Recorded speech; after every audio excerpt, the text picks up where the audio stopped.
लेकिन कोई इक्का दुक्का माई का लाल होता है या माई की लाली होती है जो कहती है मैं अपने कर्तव्यों की पहले बात कर लूं। आप सुबह उठते हैं, आप अपना सोशल मीडिया उठाते हैं और आप अपने लिए माँ बहन की गालियां पढ़ते हैं, तो आपको लगता है कि हमने क्या गलत कर दिया है, और आपको पता है कि आपने कुछ गलत नहीं किया है। अगर आप किसी गलत से जुड़ते तो आपको ये भी मालूम होता। 15 सेकंड और 3 घंटे की फिल्म में फर्क है ना। 2 घंटे 10 मिनट में और 15 सेकंड में फर्क है। 15 सेकंड में आप डिसाइड नहीं कर सकते कि ओह अच्छा ये बात है। प्रॉब्लम क्या हो रही ना कि बोले कि आप शराब क्यों दिखा रहे हो, तो बोले हम शराबबंदी की बात कर रहे हैं, तो शराब शब्द आएगा ना, आएगा ना, तो वो बोल रहे कि नहीं ये नहीं होना चाहिए। आप एक बार देख लो ना, मनोरंजन न केवल कवि का कर्म होना चाहिए बल्कि उसमें उचित उपदेश का भी मर्म होना चाहिए। हम सिर्फ एंटरटेन करें तो हमारा काम नहीं खत्म हो जाता है। अगर हमारे माध्यम से कोई संदेश समाज के हित में जाता है तो हम क्यों ना करें। अल्पसंख्यक तो हम जैन समुदाय की बात क्यों नहीं करते हैं, पारसी समुदाय की बात करना चाहिए। लेकिन चक्कर यह है कि दिमागों के अंदर इतना फितूर भरा हुआ है कि माइनॉरिटी में भी हम मेजॉरिटी ढूंढने की कोशिश करते हैं। सीधी सिंपल सी बात है, ये फितनागिरी समझने की कोशिश कीजिएगा। और ये हम भारतीयों की आज से नहीं, बहुत पुरानी प्रॉब्लम है। और परिवार, एक बात बताइए, अगर मान लीजिए ये नहीं भी होता, आप मानिए किसी तो कम्युनिटी की कहानी होती, यही बात है। परिवार चुना, बस सिख परिवार हो सकता था, हिंदू परिवार हो सकता था, पारसी हो सकता था। तो क्या अज़्म है बिलजज़ मेरा और कल्ब है रोशन ज़मीर, ये सुन लो भाई, और समझ में आ जाए तो मुझे बता देना इसका मतलब क्या है। चौधरी बनते हो ना, सुन लो अच्छी तरह से। अज़्म है बिलजज़ मेरा और कल्ब है रोशन ज़मीर, अज़्म है बिलजज़ मेरा और कल्ब है रोशन ज़मीर, कह चुका जो कुछ सुबह से है वो पत्थर की लकीर। अज़्म है बिलजज़ मेरा और कल्ब है रोशन ज़मीर, कह चुका जो कुछ जुबां से है वो पत्थर की लकीर। है भरोसा मुझको उसका, जालिमों का डर नहीं, अरे तुम नहीं या मैं नहीं, बाजू नहीं असर नहीं। कुछ फिल्मों के मुद्दे ऐसे होते हैं कि लोग देखने से पहले ना सिर्फ राय देने लगते हैं बल्कि एक विवादों का दौर शुरू हो जाता है। ये सही तो कहीं से नहीं कहा जा सकता है, क्योंकि एक कहानी जो अभी आप देखने जा रहे हैं, क्या आप उस पर पहले से अपनी राय बना सकते हैं? हम बात कर रहे हैं फिल्म हमारे 12 को लेकर के। 7 जून को ये फिल्म रिलीज होने जा रही है, लेकिन इसे लेकर के विवाद इस वक्त बहुत ज्यादा है। कुछ लोग कह रहे हैं कि क्या ये एक कम्युनिटी को टारगेट कर रही है, क्या ये सिर्फ कुछ लोगों को ध्यान में रख करके बनाई गई है, एक विशेष वर्ग को ध्यान में रखकर बनाई गई है, और कुछ लोग कह रहे हैं ये एक उस मुद्दे की, उस समस्या की बात कर रही है जिससे ये देश इस वक्त सबसे ज्यादा जूझ रहा है, जनसंख्या। क्या कहानी है, इंटेंशंस वाकई में क्या है इसके पीछे, और ये जो विवाद है, ये जो बवाल है ये क्यों और होना भी चाहिए या नहीं? आइए इस पर बात करते हैं। फिल्म की कमाल की टीम हमारे साथ इस वक्त मौजूद है और आपसे मिलवाते हैं। सबसे पहले हमारे साथ हैं, अगर मैं कहूँ सदाबहार के सदाबहार अभिनेता अनु कपूर जी हमारे साथ हैं। अनु जी, आपको बहुत बहुत स्वागत है, बहुत बहुत स्वागत है। और हमारे साथ हैं फिल्म में एक और खास भूमिका में पारितोष, आपका बहुत बहुत स्वागत है पारितोष। हमारे साथ है फिल्म के निर्माता विनेंद्र भगत। विनेंद्र, आपका बहुत बहुत स्वागत है। और इस फिल्म के निर्देशक कमल चंद्रा जी, आपका बहुत बहुत स्वागत है। तो ये फिल्म की पूरी टीम हमारे साथ है। तो सबसे पहले मैं अनु जी आपसे ये जानना चाहूँगी कि अभी, क्योंकि मैंने आपकी एक दिन पहले की ही बात है, एक वीडियो आपने शेयर की थी जिसमें आप खुलकर ये कह रहे हैं जान से मारने की धमकियाँ दी जा रही हैं, फिल्म की क्रू को हर तरह की धमकियाँ दी जा रही हैं, थ्रेट्स आ रहे हैं। कुछ पॉलिटिकल पार्टीज के नाम भी उसमें आए हैं जो महाराष्ट्र में एक्टिव होकर के इस फिल्म के विरोध में लगी हुई है। क्यों हो रहा है इस फिल्म का विरोध? अब जब कोई ठान बैठे कि उसे विरोध ही करना है और उस विरोध का आधार कोई तर्क नहीं हो, उस विरोध का आधार का कोई मापदंड नहीं हो, और डिसाइड ही कर ले कि हमें तो गाली देनी है, तो उसको कैसे रोक सकते हैं? और ऑन टॉप ऑफ दैट आपका देश प्रजातंत्र है जहां पर क्लेम किया जाता है कि मुझे मेरे अधिकार चाहिए। इस देश के लोग, इस देश का समाज, इस देश के नागरिक अधिकारों की बात करते हैं, लेकिन कोई इक्का दुक्का माई का लाल होता है या माई की लाली होती है जो कहती है मैं अपने कर्तव्यों की पहले बात कर लूं। तो कर्तव्यों की बात कोई नहीं करता। Indians, they don't talk about their responsibilities and duties toward the society and toward the motherland. तो ये तो होना है, कोई प्रॉब्लम नहीं। आपका काम था धमकियां देना, आपका काम था गंदी बातें करना, हमारा काम है उनसे निपटना, और निपटने का हमें पूरा अधिकार है। लेकिन ये इम्पैक्ट करता है पारितोष, आप भी इस फिल्म में, और क्योंकि पर्दे पर जो लोग दिख रहे होते हैं ना, वो सीधा टारगेट हो जाते हैं। पर्दे के पीछे कौन कौन है उसके बारे में तो कोई जानेगा, रिसर्च करेगा। चलिए कमल जी का नाम हाईलाइट हो जाएगा, निर्देशक है, बाकियों के बारे में लोग ढूंढेंगे। जो दिख रहा है उसको तो सीधा सीधा टारगेट किया जाता है सोशल मीडिया पर जाकर के। इम्पैक्ट करता है क्योंकि आपको, आपके परिवार को धमकियां दी जा रही हैं एक ऐसी फिल्म को लेकर जो अभी लोगों ने देखी भी नहीं है। बिल्कुल असर पड़ता है। आप सुबह उठते हैं, आप अपना सोशल मीडिया उठाते हैं और आप अपने लिए माँ बहन की गालियां पढ़ते हैं, तो आपको लगता है कि हमने क्या गलत कर दिया है, और आपको पता है कि आपने कुछ गलत नहीं किया है। अगर आप किसी गलत से जुड़ते तो आपको ये भी मालूम होता। और इतने सालों से काम कर रहे हैं, जो भी छोटा मोटा अनुभव है, टीवी किया है, सिनेमा किया है, और ये ध्यान रखा है कि किसी को हर्ट ना करें, अपने काम से लोगों का मनोरंजन करें ना। हम एंटरटेनर हैं, हम मनोरंजन करते हैं, पर हमने एक मुद्दे को उठाया, हमने एक समस्या को रेखांकित किया, इसके लिए हम गाली सुने, ये उचित नहीं है। और वो भी तब जब आपने देखा भी नहीं है, बिना देखे बिना जाने। 15 सेकंड और 3 घंटे की फिल्म में फर्क है ना। 2 घंटे 10 मिनट में और 15 सेकंड में फर्क है। 15 सेकंड में आप डिसाइड नहीं कर सकते कि ओह अच्छा ये बात है। प्रॉब्लम क्या हो रही ना कि बोले कि आप शराब क्यों दिखा रहे हो, तो बोले हम शराबबंदी की बात कर रहे हैं, तो शराब शब्द आएगा ना, आएगा ना। तो वो बोल रहे कि नहीं ये नहीं होना चाहिए। आप एक बार देख लो ना, आप एक बार देख लो। बहुत बहुत तर्कपूर्ण बात है ये। और अनुसर की संगत में हमने ये चीज सीखी है कि एक मुंशी प्रेमचंद जी की बड़ी अच्छी पंक्ति है कि मनोरंजन न केवल कवि का कर्म होना चाहिए, बल्कि उसमें उचित उपदेश का भी मर्म होना चाहिए। हम सिर्फ एंटरटेन करें तो हमारा काम नहीं खत्म हो जाता है। अगर हमारे माध्यम से कोई संदेश समाज के हित में जाता है तो हम क्यों ना करें। बिल्कुल। और अगर अच्छा संदेश देने के लिए 2-4 गालियां सुननी भी पड़े ना, तो हम सुन लेंगे, पर हम इंतजार करेंगे कि आप सिनेमा देखो और फिर आप डिसाइड करो। कमल जी, आप निर्देशक हैं, तो उस लिहाज से लोग सबसे बड़ा सवाल तो आपसे भी कर रहे होंगे, तो जिन धमकियों की हम यहाँ से बात कर रहे हैं वो वहाँ तक भी आई होंगी। कोई सबब है, इंटेंशन आपकी क्या है बीइंग अ निर्देशक? मैं सबसे पहले डायरेक्टर ये जानना चाहूँगी, क्योंकि यहाँ सवाल ये उठाया जा रहा है कि क्या ये टारगेट किया गया है एक वर्ग विशेष को? तो निर्देशक के तौर पे आप बताइए कि इंटेंशन क्या है इस कहानी और फिल्म के पीछे। अभी आपने पारितोष भाई को बोला कि आप तो एक्टर हैं, तो बहुत ज़्यादा वीडियोस आपके घूम रहे होंगे, लेकिन अगर आप सोशल मीडिया पे देखेंगे तो सबसे ज़्यादा मेरे ही घूम रहे हैं। अरे बाप रे, ऐसे पीछे हाथ बांध के फोटो लगा के छुरा गर्दन पे रखा हुआ है, दुनिया भर के फोटोज घूम रहे हैं। खैर, अभी जैसे फोटोशॉप का कमाल है, प्लस कुछ अच्छी चीज लाने के लिए सहलेंगे कुछ गालियां, अच्छी बात है। कोई किसी को भी टारगेट करने की कोशिश नहीं की हमने, क्योंकि एक परिवार की कहानी है, मुस्लिम परिवार की कहानी है। ये कभी हमने सोचा ही नहीं कि इस मुस्लिम परिवार के बहाने हम किसी कम्युनिटी को टारगेट करेंगे, बिल्कुल ऐसा नहीं है। बहुत प्यारे से मुद्दे की कहानी है। एक जनसंख्या का मुद्दा है, जो जनसंख्या बढ़ोतरी हो रही है, पूरी दुनिया में विस्फोट हो रहा है। सच में एक औरत की कहानी है जो घुट रही है, उसकी ज़िंदगी में घुटन है, लेकिन फिर भी वो हंस रही है। वो आज़ाद होना चाहती है लेकिन फिर भी आज़ाद नहीं हो पा रही है, और कुछ बोलना चाहती है लेकिन उसको इतना हक नहीं दिया गया कि उसको कुछ बोला जा सके। तो ऐसी कुछ कहानी है। और ये जो नेगेटिविटी फैल रही है पूरी अपनी मीडिया में, तो मुझे लग रहा है कि कुछ चुनिंदा लोग हैं, कुछ मुझे लगता है 8-10 लोगों का ही ग्रुप है, क्योंकि हाँ अच्छे भी आ रहे हैं, क्योंकि जो मैसेज सर के पास जा रहा है वही हमारे प्रोड्यूसर सर के पास भी जा रहा है, पारितोष सारे एक्ट्रेसेस के पास। तो वो बड़ा तबका सलाहियत वाला भी है जो ये जानता है कि भाई ये मुद्दा है, देश के लिए मुद्दा है, जो संसाधन है उनके लिए मुद्दा है। अगर आप वो रेशियो नहीं मेंटेन करेंगे तो आप कितना कुछ भी हो देश में, कितने भी संसाधन हो, वो पूरे नहीं पड़ेंगे लोगों को। बिल्कुल बिल्कुल। बहुत सारे पॉजिटिव आप देखिए, निकल के ट्रेन देखिए कैसे खचाखच भरी हुई है, लाइनें लगी हुई हैं, जहां देखो भीड़ ही भीड़।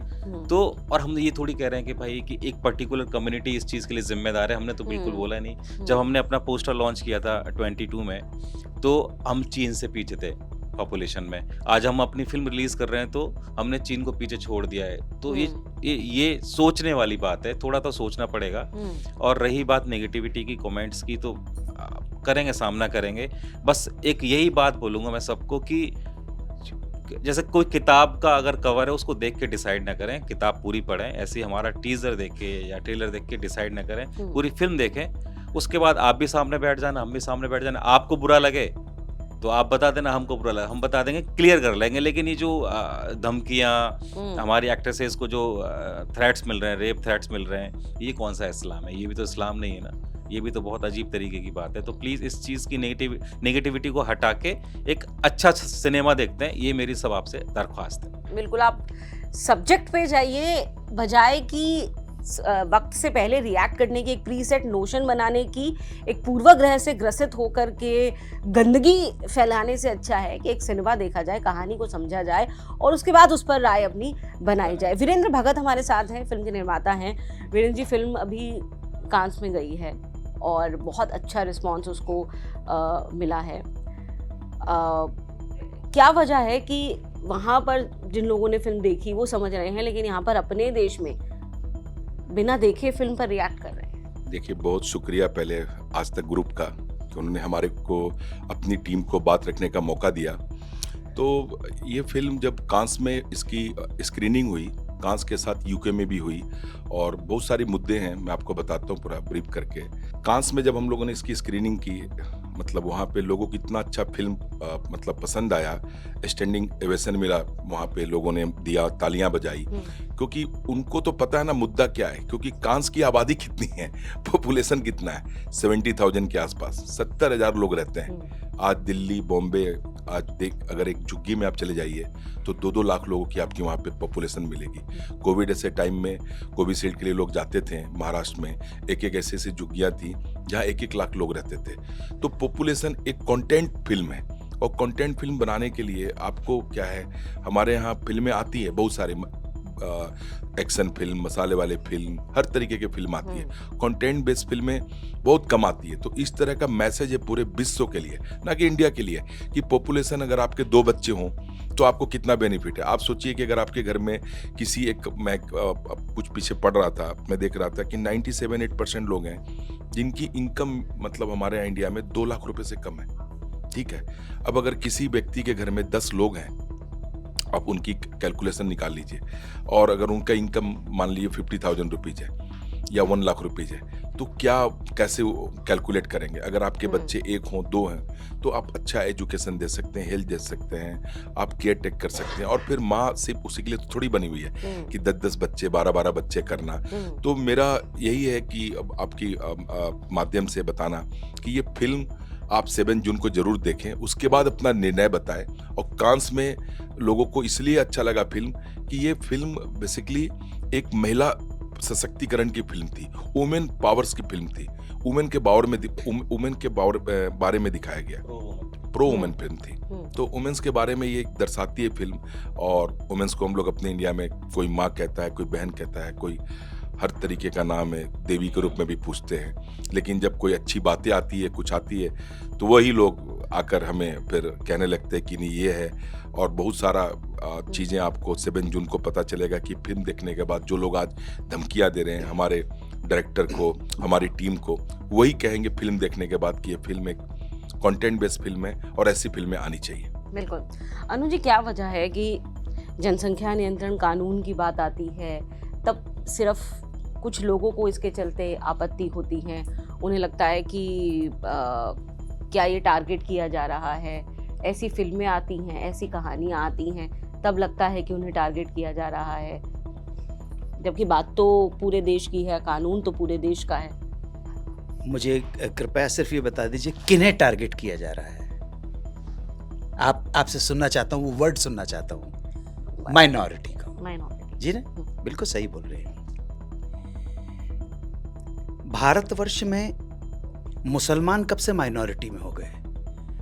अगर माइनॉरिटी शब्द की व्याख्या करें, जो उसका एक ही मतलब है, अल्पसंख्यक, तो हम जैन समुदाय की बात क्यों नहीं करते हैं? पारसी समुदाय की बात करना चाहिए। लेकिन चक्कर यह है कि दिमागों के अंदर इतना फितूर भरा हुआ है कि माइनॉरिटी में भी हम मेजॉरिटी ढूंढने की कोशिश करते हैं। सीधी सिंपल सी बात है, यह फितनागिरी समझने की कोशिश कीजिएगा। और ये हम भारतीयों की आज से नहीं, बहुत पुरानी प्रॉब्लम है। आपको कोई नेता बोलेगा नहीं, आपको कोई अभिनेता भी नहीं बोलेगा। आपको ये कोई जो धर्म से जुड़े हुए लोग नहीं बोलेंगे, सिर्फ वो बोलेगा जिसने निष्पक्ष भाव से सारी चीजों का अध्ययन मनन और चिंतन किया है। मतलब माइनॉरिटी में भी आप मेजॉरिटी को वो करते हैं। तो इस मुसलमान जो लोग हैं जो इस्लाम को फॉलो करते हैं, इस देश में माइनॉरिटी में नहीं है, मैं मानता ही नहीं हूं। इस देश में अगर माइनॉरिटी में है तो जैन संप्रदाय के लोग हैं, पारसी संप्रदाय के लोग हैं, आप आंकड़े देख लीजिए आप। अब वो कहते हैं तो माइनॉरिटी में है ही नहीं वो। हमने इस फिल्म के अंदर एक परिवार की कहानी कही है और वो परिवार के मुखिया हैं उस्ताद मंजूर अली खान संजरी, जिनका रवैया अपने बेटों के लिए कुछ और है, अपनी बेटियों के लिए कुछ और है, अपनी वाइफ के लिए कुछ और है, बस दैट्स इट। उसी कहानी के अंदर हमारे निर्देशक श्री कमल चंद्रा ने अच्छी तरह गूंथते हुए कुछ समस्याएं, कुछ ज्वलंत प्रश्न कहानी के माध्यम से, इट्स अ फिक्शन, ये फिल्म है, हम डॉक्यूमेंट्री नहीं बना रहे हैं, फिल्म है। उस फिल्म के कथानक के प्रवाह में बहुत सारी चीजों के ज्वलंत प्रश्न उठाए हैं, बस ये है कहानी। और बात सिर्फ इसमें आप देखिए जनसंख्या की नहीं है, ट्रेलर से जितना मैंने फिलहाल समझा है, इसमें महिला मुद्दों की बात है, महिलाओं के अधिकारों की बात है, उनके स्वास्थ्य से जुड़े मुद्दों की बात है, उनकी शिक्षा से संबंधित अधिकारों की बात है, समाज की उन रीतियों कुरीतियों की बात है जो कब से चली आ रही हैं, या फिर कहीं कहीं वो इतना रचबस गई हैं कि वक्त बदल रहा है, वो भी चाहते हैं अपनी सहूलियत के हिसाब से चीज़ें बदलना, लेकिन कहीं वो इतने रिजिड है कि वो बदलाव की तरफ देखना नहीं चाहते हैं। तो मुझे इनफैक्ट ये लगा पर्सनली भी, अनुजी पारितोष जी भी, कि ये फिल्म वाकई में अगर कोई बहुत अच्छी इंटेंशन से देखेगा तो एक सोच बदलने वाली फिल्म है। देखिए, सोच हम कोशिश कर सकते हैं, हाँ, उस दिशा में कोशिश करना हमारा काम है। हम वी आर नॉट इम्पोजिंग, नहीं, कोशिश करना हमारा काम है।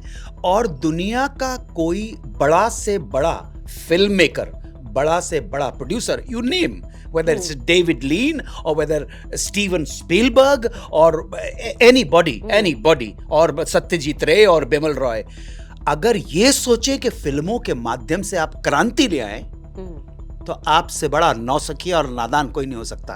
क्रांति लोग, जब कानून के मुहाफिजों पर शको शुबा हो जाए तब मजलूमों को अपने खम ठोक देने चाहिए।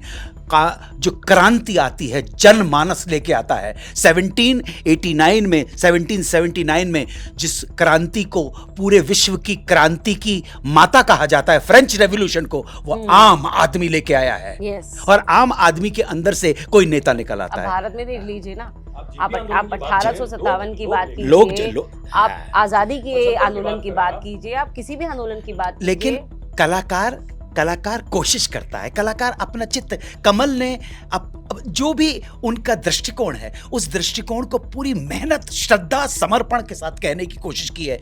कमल ने किसी कम्युनिटी की कहानी नहीं है, सॉरी, ये एक परिवार की कहानी है जिसका मुखिया है उस्ताद मंजूर अली खान संजरी। और परिवार, एक बात बताइए, अगर मान लीजिए ये नहीं भी होता, आप मानिए, किसी तो कम्युनिटी की कहानी होती, यही बात, परिवार चुना, बस सिख परिवार हो सकता था, हिंदू परिवार हो सकता था, पारसी हो सकता था, हाँ बिल्कुल भैया, हमने एक मुस्लिम परिवार चुना है।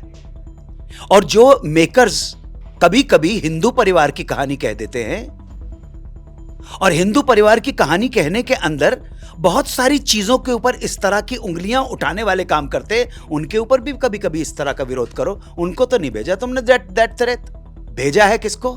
कमल चंद्रा को। इनको भेजा है, इनको भेजा है, इनको भेजा है। सो मुझे एक कि सर तन से जुदा कर देंगे। तो मैंने कहा, हवाई जहाज में बैठा हुआ था, महाराष्ट्र की सरकार ने हमको पुलिस प्रोटेक्शन दिया है और दिल्ली तक बात पहुंच गई है, तो जो भी सुरक्षा संभव है सब देने की पूरी चेष्टा की जा रही है, सरतन से जुदा। तो क्या अज़्म है बिलजज़ मेरा और कल्ब है रोशन ज़मीर, ये सुन लो भाई, और समझ में आ जाए तो मुझे बता देना इसका मतलब क्या है। चौधरी बनते हो ना, सुन लो अच्छी तरह से। अज़्म है बिलजज़ मेरा और कल्ब है रोशन ज़मीर, अज़्म है बिलजज़ मेरा और कल्ब है रोशन ज़मीर, कह चुका जो कुछ जुबां से है वो पत्थर की लकीर। अज़्म है बिलजज़ मेरा और कल्ब है रोशन ज़मीर, कह चुका जो कुछ जुबां से है वो पत्थर की लकीर। है भरोसा मुझको उसका, जालिमों का डर नहीं, अरे तुम नहीं या मैं नहीं, बाजू नहीं या सर नहीं। क्या बात, डरने वाले मर गए। क्या बात है, क्या छोटी सी बात थी। हम्म, जब हम लोगों ने इसका प्रीमियर कांस में किया, उसके बाद कान के बाद हम लोग यूके में गए, तो इतना अच्छा हमको वहाँ पे इतना अच्छा उसका फल मिला, इतना अप्रिसिएशन मिला। हाँ, तो जैसे लंदन की बात बता रहा हूँ, तो वहाँ फीमेल जर्नलिस्ट थी कई सारी, तो उनकी आंखों में आंसू थे आखिर में, लिटरली आंखें उनकी पूरी नम थी, भरी हुई आंखें थी। और मैंने स्पेशली उन्हीं को पूछा कि आपको कैसी लगी फिल्म, तो उन्होंने बोला कि ये फिल्म आनी चाहिए, ये हमारी फिल्म है, ये फिल्म ऐसा लगता है कि हमारी कहानी को बयां कर रही है। तो बाहर गए तो इतना अच्छा सम्मान मिला, इतना सब कुछ मिला, और जब घर पर आ रहे हैं, अपने वतन वापस आ रहे हैं, तो भैया सिर काट देंगे, देखिए एक्ट्रेसेस के रेप करेंगे। ये थोड़ा तकलीफ होती है कि अपने घर में ये हालत हो रही है, जब बाहर जा रहे हैं तो कितना सम्मान मिल रहा है। तो बस मुझे यही कहना था कि ये कम्युनिटी छोड़ के सिनेमा करते हैं तो बहुत अच्छा रहेगा। और ये वाकई में, क्योंकि मुझे ऐसा लगता है, जहाँ तक हम जानते हैं, मेरे कितने साथी हैं जो हम जिस कम्युनिटी की बात कर रहे हैं उससे बिलोंग करते हैं, बहुत खुले दिमाग के हैं, बहुत एक अलग रिफाइंड सोच वो रखते हैं देश से जुड़े मुद्दों पर, समाज से जुड़े मुद्दों पर। क्या इसके पीछे राजनीति एक अलग चीज़ है, जो हमने देखा कि कुछ पॉलिटिकल पार्टीज कूद पड़ी विरोध में, विरोध करने वालों का साथ देने लगी? क्या ये भी लगता है आपको? आप आरितोष बताइए। पॉलिटिकल पार्टीज का तो अभी से आना शुरू हुआ है। बहुत सारे सोशल मीडिया, एक विश्वविद्यालय खुला हुआ है जहाँ से कुछ लोग पास आउट हुए हैं और वो उसी कैंपस में घूम रहे हैं, वो बाहर नहीं जा रहे हैं। अगर ना कभी पास हो रहे हैं, हाँ, पास भी नहीं हो रहे। मेरी दोनों बहनों ने वहाँ से पढ़ाई की है सर। अरे मेरी फिल्म का एक डायलॉग है, वो पेंटर बने हुए हैं ये साहब, मेरा कैरेक्टर, और वो बात कर रहा है ब्रुगल की और दिलाक्रो के, कांस्टेबल की, मोने की, फनखौक की, सारी बात कर रहा है। तो वो हीरो जो बात करता जा रहा है, हीरो कहता है आप कुछ पल के लिए चुप नहीं हो सकते, तो मैंने कहा नहीं चुप नहीं होऊंगा, मैं जेएनयू से पढ़ा हुआ। अर्चना दीदी, अल्पना दीदी माफ करना, मेरी दोनों बहनों ने वहाँ से पढ़ाई की है, दोनों प्रोफेसर हैं। जेएनयू में भी अच्छे लोग होते हैं। बिल्कुल सर, बिल्कुल। ये सिनेमा जो है ये मुसलमान के लिए नहीं है, ये हिंदुस्तान के लिए है। बिल्कुल, सीधी सी बात, जब ये बात समझ में आ जाएगी, हो सकता है इसका हम सीक्वल बनाएं और कोई हम शर्मा परिवार चुने। हम गोरखपुर के पास एक परिवार है जहाँ 44 लोग रहते हैं, क्या उस परिवार में भी तो समस्याएं होंगी? हाँ, हम तो हमारे गिन लो, क्योंकि मुझे तो याद नहीं है। तो ये वही वाली बात है। और विरोध जो है ना, वो मुझे लग रहा है कि ये थम जाएगा और ये पॉजिटिविटी की तरफ जाएगा, मुझे लग रहा है। जैसे जैसे अब इसका ट्रेलर आया है, ट्रेलर लोग देखेंगे तो उनको धीरे धीरे और कहानी खुलेगी ना, कहानी खुलेगी तो फिर थोड़ा और उनका नजरिया भी बदलेगा। ये कितनी अच्छी बात है। यहाँ पे देखिए 4 पुरुष बैठे हुए हैं और यहाँ पे ये हैं, रीमा सवाल कर रही हैं, अगर ये किसी ऐसे परिवार की होती, किसी मजहब की नहीं, परिवार की, एक परिवार का एक अपना उसूल है ना, उस परिवार की अपनी जिद है, अपना कट्टरपना है। अब आप किसी परिवार की होती तो आप यहाँ नहीं होती। हिंदुस्तान के सबसे लीडिंग न्यूज चैनल में आप 4 पुरुषों को चुप करा दे रही हैं अपने सवाल से। नहीं, मैं बोलने दे रही हूँ भाई। हाँ, मैंने सबको जगह दी। पर वो तुम अच्छे लोग हैं ना, डिबेट होता आप चुप करा देती ना, तो ये संभव नहीं होता ना कि आप यहाँ होती।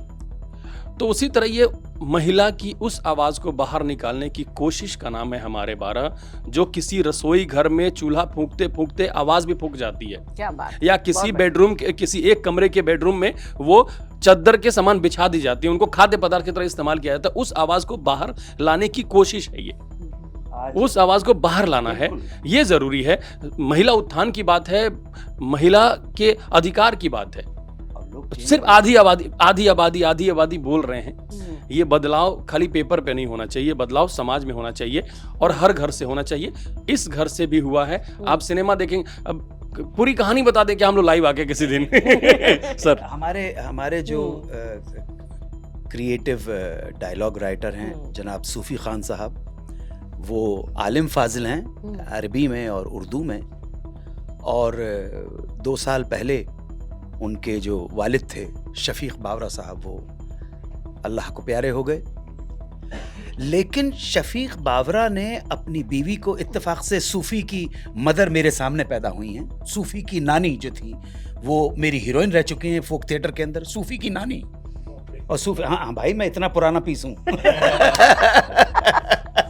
तो सूफी की फैमिली में आज, इमीडिएट फैमिली में उनकी वालदा हैं, 2 बहनें हैं और उनकी बीवी है, ठीक, कोमल, शहनाज और शाहीन और मदर हुस्ना, जो मेरे साथ बच्ची की तरह मेरे उसकी मदर। उसने अपनी दोनों बहनों को और अपनी वाइफ को पीएचडी करवाई है।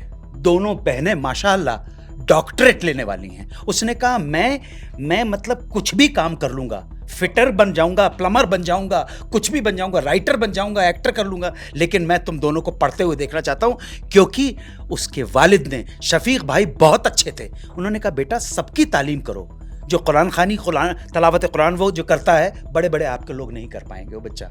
और इतना ज़हीन, इतना इंटेलिजेंट, समय के लॉजिक उसका क्या है, वक्त के साथ बदलना है, वक्त के साथ बदलो।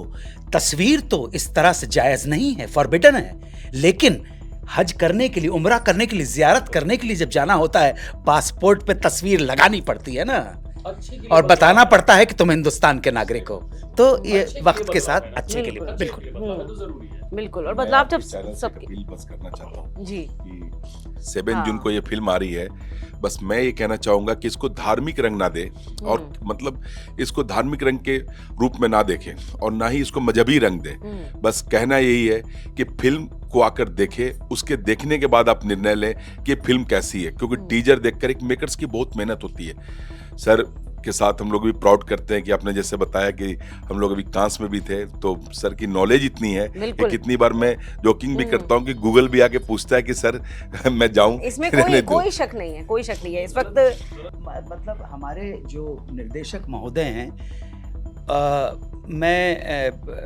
मेरी जिंदगी में मतलब जो 2-3 लोग मिले हैं जिन्होंने आंख मूंद कर मुझ पे विश्वास किया है, उनमें से एक कमल चंद्रा है। विश्वास तो मैंने आज तक किसी का नहीं तोड़ा है, लेकिन इस बच्चे ने, छोटा भाई की तरह है, इसने मेरी बात 1 सेकंड के लिए सुनी, बाहर चले गया, सर क्या कह रहे हैं, और आया, ठीक है। अब मेरे ऊपर जिम्मेदारी बढ़ गई कि मैंने अगर कोई सजेशन दिया है तो मैं कोई ऐसा तो नहीं कर रहा कि फिल्म के फेवर में ना हो, प्रोड्यूसर के फेवर में ना। प्रोड्यूसर की बात भी सोचनी है। ये जो सामने बैठे हुए हैं ना, ये शरीर से ही नहीं है, ये दिल से भी बहुत बड़े हैं। लाखों रुपए इन्होंने, लाखों करोड़ों ऐसे ही खर्च कर दिए, और लोग ये आप जो देख रहे हैं ना, मैं इनको एक भोला आदमी मानता हूं। बी लिखा हो ना, बी है बीरेंद्र के लिए और बी है भोले के लिए। ये भोले हैं BHOLE भोले नहीं, ये पहले पैसा दे देते हैं। ऐसा मत करो, बिजनेसमैन बनो भाई। पहले पैसा दे दिया और सामने वाले चले जाते हैं, काम करते नहीं है। तो मुझे उसका भी सोचना है। टैक्स वाले आ जाएंगे। नहीं, पैसा तो दिया है, पैसा तो आपने चेक से दिया है भाई, चेक से दिया। आपका चेक एक पड़ा हुआ मेरे पास, आपका एक चेक पड़ा हुआ है मेरे पास। कितनी अच्छी कोशिश की सर, कोई और भी तो फिल्म बना सकते हैं, किसी और भी तो बना सकते हैं। इनका पैशन इनको फ्रांस ले जाता है, इनका पैशन इनको लंदन ले जाता है, और हम सबको, और इनका पैशन इनको दुबई ले जाता है। अभी पता पड़ा है कि ओमान ने क्लियरेंस सर्टिफिकेट दे दिया है। बताइए, इस्लामिक कंट्री ने इस फिल्म को, पर हर मुद्दा फंस जाता है। अगर देखा जाए, आप कम्युनिटी की अगर बात करते हैं तो जहाँ बड़े बड़े मुद्दे फंस जाते हैं, वहाँ पर क्लियरेंस सर्टिफिकेट मिल जाता है। ये तारीफ हो रही है, जहाँ पे तारीफ हो रही है, जहाँ पे स्टैंडिंग ओवेशंस मिल रहे हैं, और जहाँ सर्टिफिकेट मिल रहा है, क्यों? क्योंकि उन्होंने देखी है। यहाँ के लोग भी जब देख लेंगे ना, उन्होंने देखी है, देखने के बाद का रिएक्शन है। बाहर, ये कमल सर बता रहे थे कि बाहर महिलाएं रो रही थी, भाषा की प्रॉब्लम है, उनको भाषा समझ में, भाव तो समझ में आ रहा है। बिल्कुल। और आजकल तो लैंग्वेज बैरियर ही नहीं है ये तो बिल्कुल, आजकल तो लैंग्वेज कोई बैरियर ही नहीं, लोकल ही ग्लोबल है, अब तो सीधी सी बात है। तो वो भाव पहुंच रहा है ना वहां तक। दुख, वही सूफी ने बड़ी अच्छी बात बोली थी कि दुख का कोई मजहब नहीं होता है। समस्या, हर परिवार की समस्या ही होती है, हर मजहब में दुख ही होता है, रोने पे आंसू ही आते हैं, बिल्कुल सीधी बात है। तो एक ये समस्या जिसको हम लोग रेखांकित कर रहे हैं। एक दिन मेरे को एक बात समझ में आई थी कि जो दहेज प्रथा के खिलाफ फिल्में हैं, जो सती प्रथा के खिलाफ फिल्में हैं, वो हिंदुइज्म के खिलाफ फिल्म तो नहीं है ना, वो उन कुरीतियों के खिलाफ है जो इनमें व्याप्त है। बिल्कुल सही बात है। तो वो हटा दी गई ना, वो हटा दी गई। तो किसी भी समाज में, समाज की बात करो, समाज, हिंदू मुसलमान की नहीं, किसी भी समाज में कोई समस्या, 120 है ना संख्या, सिर्फ मुसलमान तो नहीं है ना, तो हम एड्रेस तो सबको कर रहे हैं। हिंदुस्तानी है आप, हिंदुस्तान की फिल्म है ना, जो है आप हिंदुस्तानी। एक समस्या आई है तो भारतवर्ष का ही है ना, भारत गणराज्य लिखा रहता है भारत का राष्ट्रपति घोषणा करता हूं करता हूं। कि ये मेरा नागरिक है, इसको बिल्कुल। सुरक्षा बिल्कुल सर बिल्कुल। आज अपने को फीजी का भी सेंसर अप्रूव हो गया है। चलिए ये तो और कमाल की बात है। और मैं बताऊं कि ये फिल्म कमिंग सून 7 जून हमारे 12 आपके नजदीकी सिनेमा घर में, दिल्ली में, एनसीआर में, सारे थिएटर में ये अवेलेबल है। साथ में इंडिया में ही नहीं, वर्ल्ड वाइड ये फिल्म रिलीज हो रही है। UK, US, Australia, New Zealand, Oman और बहुत सारी कंट्री। तो ये फिल्म वर्ल्ड वाइड रिलीज हो रही है और वर्ल्ड वाइड इसकी प्रीमियर हुई है। और ये फिल्म आप एक बार जरूर देखिए जाकर सिनेमाघरों में, और उसके बाद अपना ओपिनियन दें। बिल्कुल बिल्कुल 100% आई एम गोइंग टू छोटी वॉच सी इट। बात मैं आज तक, है ना, छोटी सी बात आज तक चैनल के सारे में बोलना चाह रहा हूँ कि जो ये कुछ लोग हैं जो टीज़र को देख के अपनी प्रतिक्रिया दे रहे हैं, नेगेटिविटी दे रहे हैं, तो मैं बता दूँ थोड़ी सी एक टेक्निकल बात है कि कोई टीज़र या ट्रेलर पूरी फिल्म नहीं होती है। फिल्म का एक सारांश होता है, एक छोटा सा एक इंट्रोडक्शन होता है। तो जो आयत नंबर 223 की बात हो रही है वो हमने पूरे टीज़र में उसको यूज़ नहीं किया है, वो छोटा सा पार्ट आयत का है। उसके बाद उसकी मौलाना की सोच, उसमें आगे के जो डायलॉग से मौलाना की सोच है वो पूरी आयत की सोच नहीं है, तो उसको गलत तरीके से ना सोचे। मैं आपसे दरख्वास्त करता हूँ, वो छोटा सा पार्ट हमने आयत नंबर 223 का लिया, बाकी के सारे पार्ट उस मौलाना की पर्सनल सोच है। तो प्लीज़ ये अगर आप देख रहे हो तो उस चीज़ को प्लीज़ समझने की कोशिश कीजिए। Thank you so much. और मुझे लगता है जो धार्मिक ग्रंथों की समझ थोड़ी सी भी रखते हैं, बुनियादी भी रखते हैं, तो वो जानते हैं कि मूल ग्रंथ में क्या कहा गया है और उसकी इंटरप्रिटेशंस जो है वो तो सैकड़ों तरह की हो सकती है। आप देखिए कि गीता एक कही एक भगवान कृष्ण ने, लेकिन उसके बाद उसकी जो इंटरप्रिटेशन है वो तो सैकड़ों लोगों ने अपने अपने तरीके से कही है। तो उसमें अगर कहीं कोई फेरबदल होता है तो आप ये नहीं कह सकते हैं कि भाई मूल गीता में जो कहा गया आपने उसमें कैसे ये रद्दोबदल कर दिया है, किसने आपको अधिकार दिया। और वही बात हम जानते हैं कि कुरान शरीफ के साथ भी है कि जो बातें कही गई हैं आगे उसकी अपने अपने तरीके से इंटरप्रिटेशन है। यही बात हमने गुरु ग्रंथ साहिब के साथ भी देखी है, यही बात हम जो है बाइबल के साथ भी देखते हैं। तो आप इंटरप्रिटेशन में क्या कहा गया है उसे लेकर के आप किसी फिल्म को टारगेट करना, कहानी को और कलाकारों को टारगेट करना कहीं से भी सही नहीं है। फिल्म देखिए, क्योंकि सिर्फ तमाशा खड़ा करना यहाँ मकसद नहीं है, वाकई में तस्वीर बदलने की सोच यहाँ पर रखी गई है और मादा भी रखा गया है। तो आप बता दीजिए लोगों को कि फिल्म देखने के लिए 7 जून को जाना है। अनुज, पहले फिल्म देखें जो रिलीज हो रही है 7 जून 2024 को ऑल ओवर द वर्ल्ड। उस फिल्म का नाम है हमारे 12। फिल्म के निर्देशक हैं श्री कमल चंद्रा, फिल्म के निर्माता हैं श्री बीरेंद्र भगत, श्री संजय नागपाल, श्री शिव बालक सिंह और श्री रवि गुप्ता। स्टारिंग जनाब परितोष त्रिपाठी, सुश्री अश्विनी कलसीकर। पता नहीं, आप अगर सुन रही हो तो आप ज़रूर पार्टिसिपेट कीजिए, आपकी भी फिल्म है। श्री मनोज जोशी, अदिति धीमान, अदिति पटप्रहरी, निकिता त्रिवेदी और 2 छोटे छोटे बच्चे उनका जो है, और भी तमाम कलाकारों के सहयोग से फिल्म बनी है।